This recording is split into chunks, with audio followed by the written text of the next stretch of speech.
Hey guys, what's going on? It's Griever here, your guys' host as always, bringing you guys a very new Behind the Bar review. As you guys can tell, this is not the old bar. No, in fact, this is a new bar in my new house. That's right, guys. After the road trip to Ottawa for Canada Day with friends, that was a great time. A couple days later, I bought a house.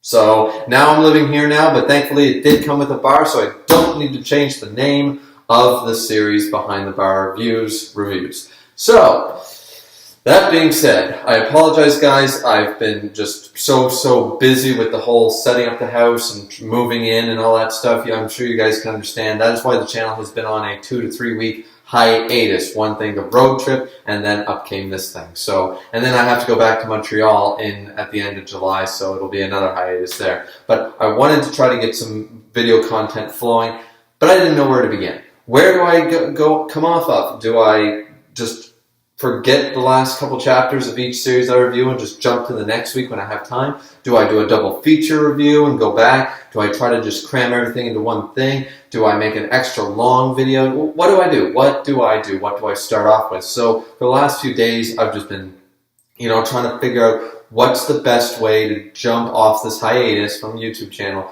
and get back into the YouTube channel, start reviewing all the series again. But do I skip it? Do I not? I didn't know. I still don't know. Still don't really know what I'm going to do yet. But thankfully, guys, this video's coming out. Because this video is about something different. Something new, but the same.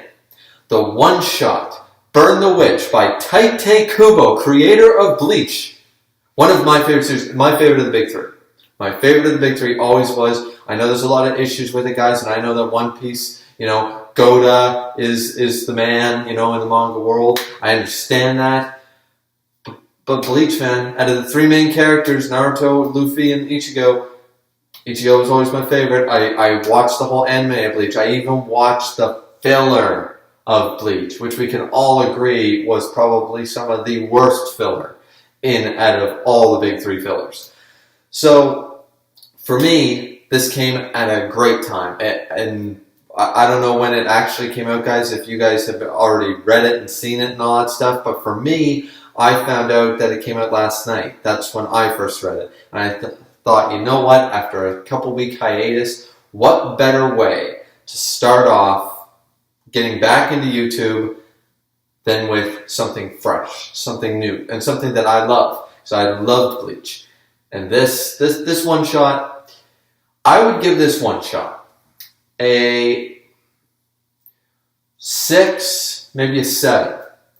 And the reason I'm only giving it that, average to above average score is because I want to make sure that I'm not giving it a high grade based on, I don't think it's appropriate to call it nostalgia yet, but because I miss Bleach and I miss Kubo's art style and I miss the seriousness that, for the most part, most series just don't capture me in that same way. The more seriousness of the main characters. Maybe I just missed that. The maturity, I guess, of the main characters in a sense. If you were wanting to compare Naruto and Luffy to Ichigo, Ichigo is no regular 15-year-old at the beginning of that series. He acts like, he's got his brash moments, but he acts like a more mature teenager, young adult than the other two crazy loose cannons. In that sense, I really missed it, so I don't want to stand here and go, oh, total 9.5 out of 10. It was a perfect, because it wasn't. It was, unfortunately, it kind of lost me about halfway through the one shot, and I was just like, okay, I would be more interested if I knew that this was the beginning of a new series, but as a one shot, I understand that there was some world building there, but it was not a world. I don't know if I was a huge fan of how the world was being constructed, but after I reread it today, I went back and I went, you know what, this ain't too bad, but it does have its flaws, guys. It does. The beginning of this whole thing opens up with this young woman named Noelle. Now, Noelle is, she wears uniforms and stuff, and I gotta admit, guys, I was pumped up seeing Kubo's art style again, a new story, new art, all that stuff. I was super excited to see it. So the first 10 or 20 pages, I was on cloud nine about it because I was like, this is so exciting. This is so damn exciting. But what we get is we get a classic trope of the dead-faced, young woman who's always kind of serious, who's not, she wears the uniform. She's like, I like uniforms. I'm dark and mysterious, and I don't want people to go into my personal life. I clearly have some trauma backstory thing going on. And then we get the other side of this classic trope with the young, brash male who is just perverted all hell and just wants to see panties. Specifically her panties, of course. And we get the Nami Brooke, we get the... Who else is there? Every anime girl basically in anime history beating the shit out of the dude that's trying to look up her skirt. We get that trope. Now, some people were complaining about this trope. I don't know why. When I was reading the comment sections, they were complaining that this was, another example of blah, blah, blah. I don't know if it was about the Me Too movement or something like that, but which we don't get into on my channel. We try to avoid anything going on in the world in that regard, opinions aside and all that. But I think the issue is because it's a new thing. It just came out, and people aren't looking at it as a fictional thing. They're not looking at it as this is just a manga trope. All the manga series have done it. As far back as Dragon Ball and Dragon Ball Z, it's been happening, and all the way up till now with One Piece. In current chapters, it still happens. So I don't know why all the hate for Kubo doing this when all the other manga artists also and characters do it, but that aside the point, I don't mind. His name is Balgo-san, I believe. Balgo? Yeah. And he's just I want to see your panties and stuff like that. And of course, they go blow for blow sort of idea, but of course she's strong as hell and he's weak as shit. He goes, you think you can take me down, and then down on the ground. So, classic anime coupling I'm seeing so far. Nothing crazy out of the ordinary. Don't mind it, just happy to see Kubo writing again. Now, here's where it's clear that Kubo all of a sudden became a big fan of Harry Potter. Because, this has happened before, guys. I didn't research it beforehand, and I'm very rusty at doing these review videos, so I apologize for not trying to make these more, construct it better. But Harry Potter was not the only one with the whole telephone booth thing. Sorry to say, that's been in other fiction. I just can't recall which ones, but I know I've seen it before, and I know it's happened before. It wasn't, J.K. Rowling didn't invent that. I think it might have even happened in the James Bond film, for God's sakes. But it's still clear that there are some references, the whole witches and warlocks and stuff like that. And it seems to me as though he kind of mixed, a lot of people were saying this is Harry Potter mixed with fairy tale in a way, because the whole dragons thing, and they have their things, and then the witches and the warlocks and stuff like that, wizards. Yeah, okay. But I just want to point out another one. And I see where everyone sees that, because I thought the same thing. But I also saw one other thing.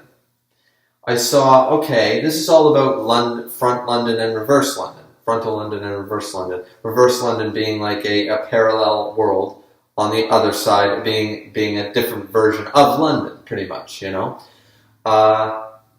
Okay. Well, to me, what I ended up seeing was I saw a English version of Bleach.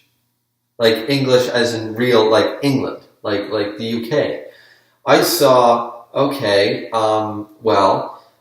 in Bleach, in their universe, they use, these Japanese-style doors to enter the Soul Society. Well, why would you use a Japanese-style door in England? You wouldn't. Well, what's that classic England thing? That was classic feudal Japan looking things. So what's classic England? Well, castles and stuff, sure. What about telephone booths? That they are quite a symbol. They still have them, double-decker buses, the pubs, all that stuff. Watch some Coronation Street, for God's sakes. They still have them, guys.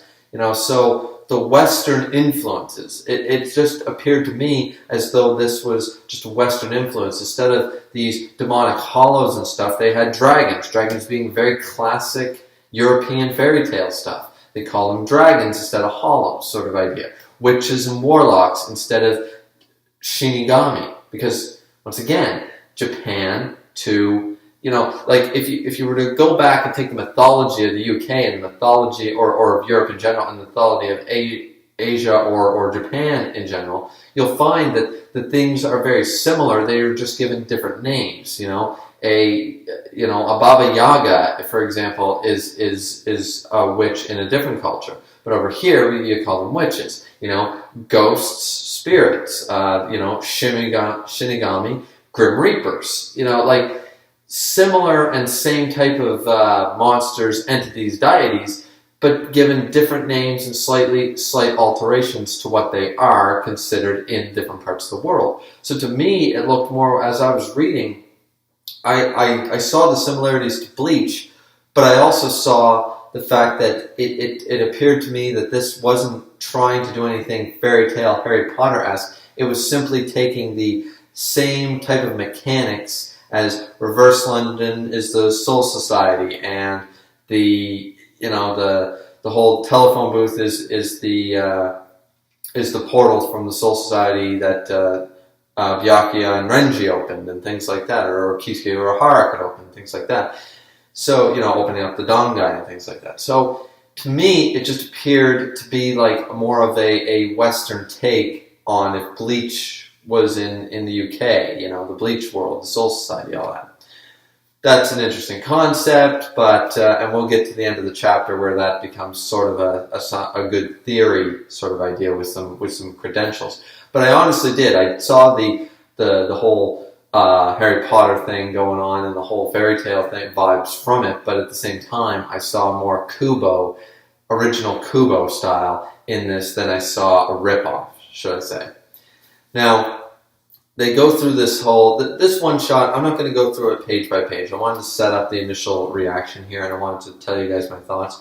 What happens here is simply we're introduced to the world. We're introduced to this Reverse London where there's all these. This to me was more of a Toriko thing here, where they showed all these insane-looking monsters and animals and creatures that they tame and use for food. They get the certain grapes from these certain animals and things like that to make good wines and things. And they do all these, like, it seems like there's been a lot of inspiration in this one shot, where Kubo tried to jam-pack a lot of different good ideas he had, and he tried, instead of just building on one, he tried to incorporate several into this new one shot and tried to jam-pack it a bit overflow.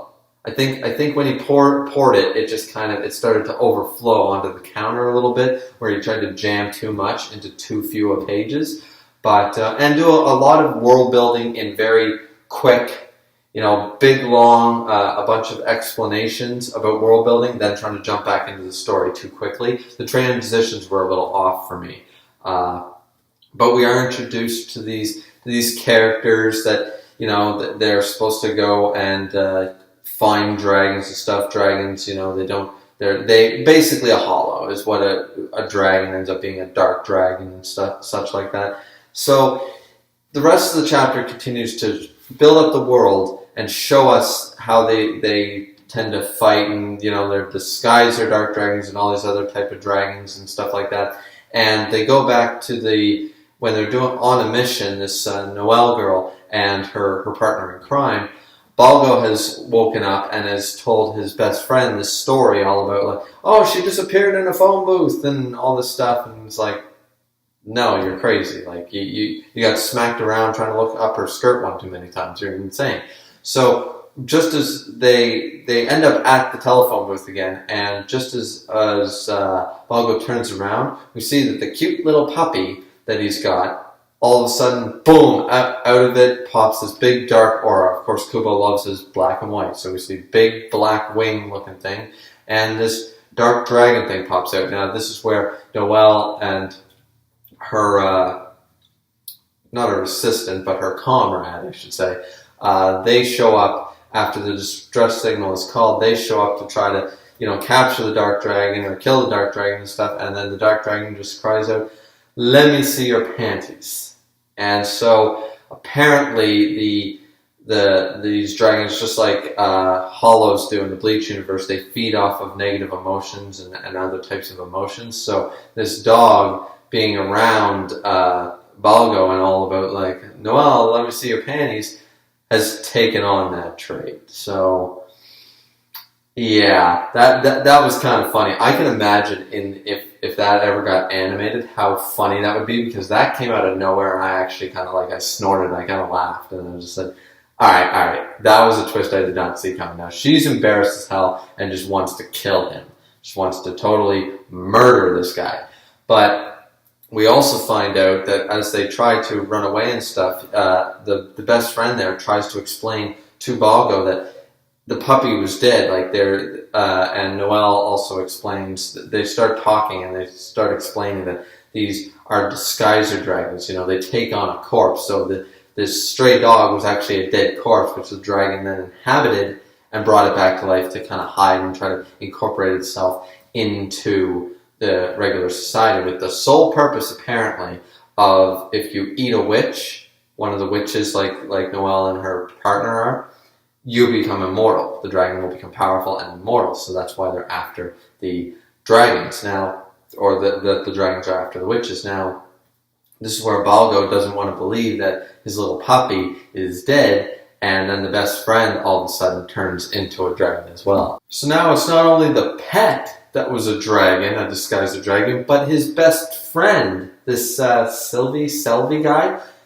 was also a dragon, because it attacks the partner of Noelle, who's her name's like Nini Spangle or Nini Spangle or something like that. I'm not 100%, but she goes to reach for him, and his head just turns into this crazy spiral thing, and it's another type of black dragon. Now, the one inside of the little dog was a more classic looking dragon, like a dragon from fairy tale or from just classic fairy tale type myths, in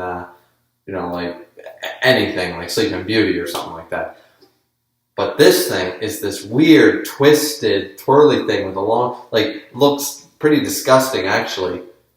Now, at this point, I was kind of like, wow, there's a lot of info dumping, there's a lot of drops here, there's a lot of stuff to go over. But instead of just talking about that all, guys, read the damn one-shot, because there was quite a bit of building up to all these new things and all this, the disguiser dragons, and here's how they do this, and the wing, the Dragon HQ, and how they have laws and rules and what they're supposed to do, And it was quite interesting.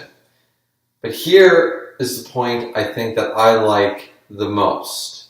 One of the highlights, one of the big highlights, is that when this dragon claims, immortality, eat the witch sort of thing, which is that's just a myth, blah, blah, blah, tries to eat Noelle's partner. And that's when Balgo kind of just steps in and takes. Now, here was something at the very beginning of the chapter that I already knew. I'm like, this guy is not just going to be a weak human. He's actually going to be able to, his durability is going to be through the roof. He might never be a fighter if this series were to continue or something. He might never be a big main fighter or something like that. But he's probably durable as hell, because that whole, I've taken kicks from Noelle, son every single day, every morning, and she kicks a ton of bricks. So I'm really actually quite durable. He's actually really, really strong, but he just acts like a crazy runaround coward. I was getting a lot of Shunsui, Kyoraku, back in the original days of Bleach. I was getting kind of that type of vibe from him, in just in the way he was acting and stuff like that. But the big thing was that when he takes this blow from this dragon, and it stabs him in the arm, he blocks, and it stabs him 3 or 4 times in the arm. And he's like, all he does is go, ow, ow, ow, ow, ow, that freaking hurts. I'm like, I was right, dude's durable as shit. But they bring up the fact, like, have you fallen in love with this girl too? The one you like is Noelle, so why are you why are you trying to save me? Why are you blocking me? I'm just a nobody girl to you and stuff. And they just think he's being a stupid idiot or a pervert or something. And he says, no, it's because of you. And the best friend, Selby, whatever, kind of says, I'm not Selby. I never was. At 7 years old, when we were playing on the train tracks or whatever, I died, or he died, at 7. And it was like, that didn't affect Balgo though. Because Balgo goes, wow, when we were 7, huh? Well, we're 17 now, so that means that you've actually been my best friend for longer than the real Selby was. And I'm just like, that was like beautiful logic. I love the way that character thinks. I love Balgo. I think he's great because it's just like, instead of thinking, oh, my best friend's been dead this whole time and you've been pretending to be him trapped in his body or whatever, and not that other way of going, like, you were still my friend, like we still hung out and stuff. Did that not mean anything to you, sort of idea? Why are you attacking him, sort of idea? No, he goes with the total logic. He's like, I don't know what's really going on here, but at the end of the day, you were actually Selby longer than Selby was. Because if he died at 7 and we're 17 now, then you've been Selby for 10 years. You who you are right now is still the Selby that I hung out with for 10 years, as far as I'm concerned. Like, that logic is beautiful. I love that. And then he does do the thing I just talked about, kind of the classic, like, how can you do this? The Selby I know wouldn't do this sort of idea.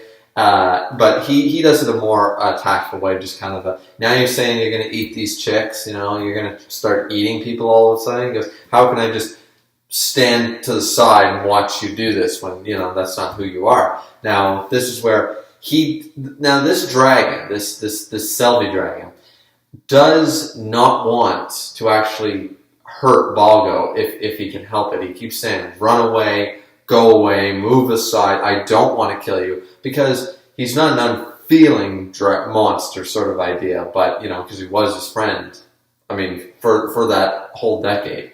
But he won't stop, he wants his goal, so he says, then you will perish sort of idea. This is where the 2 chicks basically take care of him. And they kill the dark dragons. And I'm like, after that nice, moment and stuff, you couldn't have, captured him or something and been like, that's his friend and all that stuff. So anyways, 7-year-old Selby's dead. And 17-year-old, 10-year-old dark dragon in Selby's body's dead. And now the cute little dog is dead. Or is he?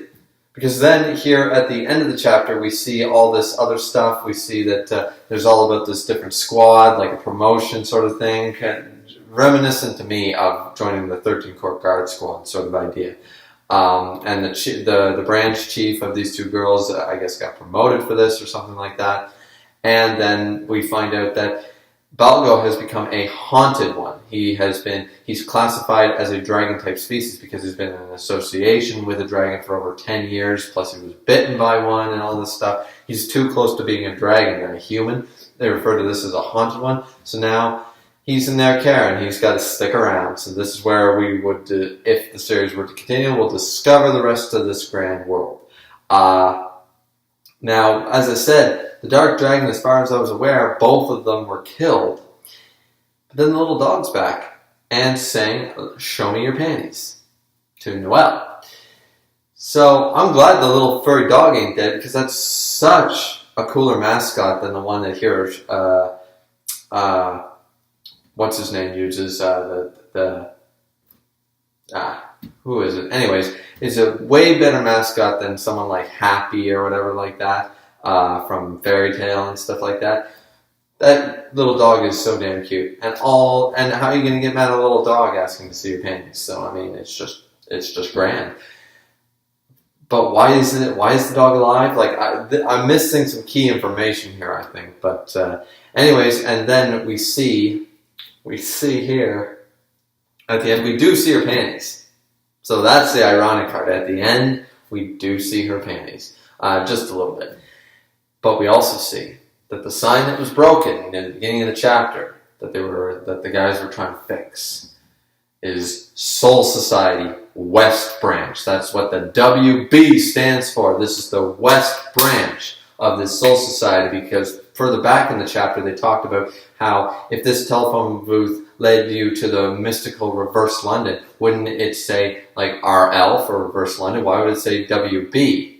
Like, that doesn't make any sense. Makes sense now. This is the West Branch of Soul Society. The witches, the warlocks, the Shinigami, that whole thing I thought about. I'm like, this all makes sense now. Everything is adding up. This is just the Western version of Hollows, the Western version of Soul Reapers, the Western version of Soul Society. Everything's just the English, the UK version, the European side of this stuff. I'm just like, and what better place? If it's going to be Japan, one of the big heart places of Asia, wouldn't it be the original, like the British Empire? Don't you think, like, if there was going to be a place, wouldn't it be there? Because when you think about it, if this has been happening for generations and stuff, I know a lot of people would like it to come as far as over here into North America, but you have to remember, America ain't that old. Canada certainly isn't, and America is not that old in comparison to all the European countries. Where everything came from was Europe as far as the civilized Western world goes. And so it makes sense that if you were going to base a Western world version of the Soul Society, where would you place it?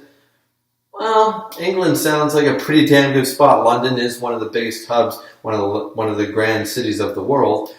It just makes a lot of sense. And I was just like, you know what? This is pretty cool. I kind of like this. And at the end with the whole Burn the Witch logo, we see Noel's paintings and we see that the BLEACH is highlighted for Bleach. And in the little sidebar, this universe shall not end. Kubo's coming back with this stuff, man. If people get on board with this, and he'll change it, just like the Romance Dawn sort of idea with One Piece stuff. He'll edit this one shot will into a chapter 0, chapter 1. He'll edit it and make it cleaner, make it a little better, more better planned, better paced. But I want this to start, because if you could pull this off, like, this is the way for a Bleach to come back. I mean, at some point, he could drop anybody in there. We have no idea how far back in the past this is, how far into the future this is versus the Bleach timeline, but clearly it's in the same universe, it's just on the other side of the globe. So would it not make sense that we could run into fan favorite characters again? You don't need the explanation. You wouldn't, because it's in the same universe. He established it within 60 pages. He established that this is the Soul Society. It's just the Western world version. It's in the same universe, guys. I'm just stoked. See, I am a Bleach fanboy. I really am. So this whole thing to me was just adding cherries to an already great sundae. It really did. This was getting me thinking I was out of beer and finding that one more cold one, Now,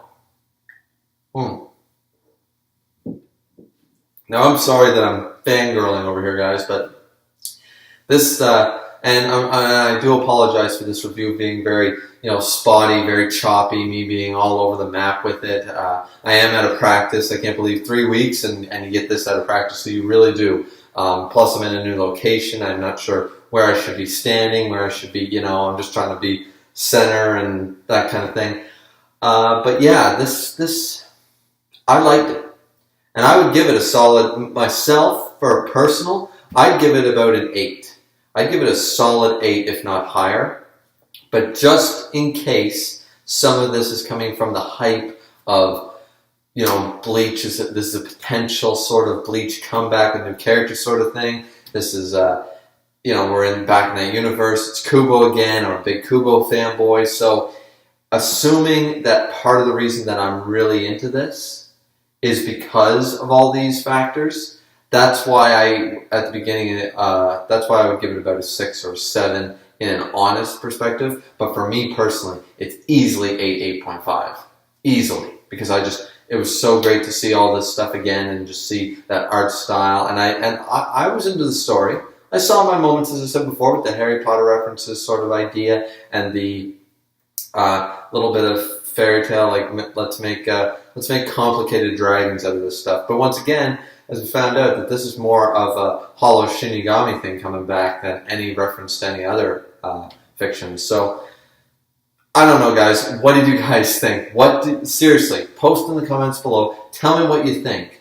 Tell me if you want this to be a regular series. If you want Kubo to make this his new series. A new version of Bleach, which is basically what it is. And he could reestablish all the fun jazz, and he could go through and he could polish this up and do whatever the hell he would want with it. It would be so great to see him do that. What do you guys think of that? And what do you guys think of the review? Did you love it? Did you hate it? Please like, subscribe, comment. As always, it's always very much appreciated. We will see you back here for some more video content very, very soon, guys. I know I'm very late in getting off this hiatus, but I should hopefully be back to regular schedule soon. And of course, hopefully, you know, this whole spotty at a practice sort of thing will end very, very quickly once I get back into the swing of things. So thanks, guys, for watching. As always, this has been Griever with your behind the bar review for Burn the Witch, the Tite Kubo one-shot chapter. Thanks, guys, for watching. Drink responsibly, as always. See you back here next time.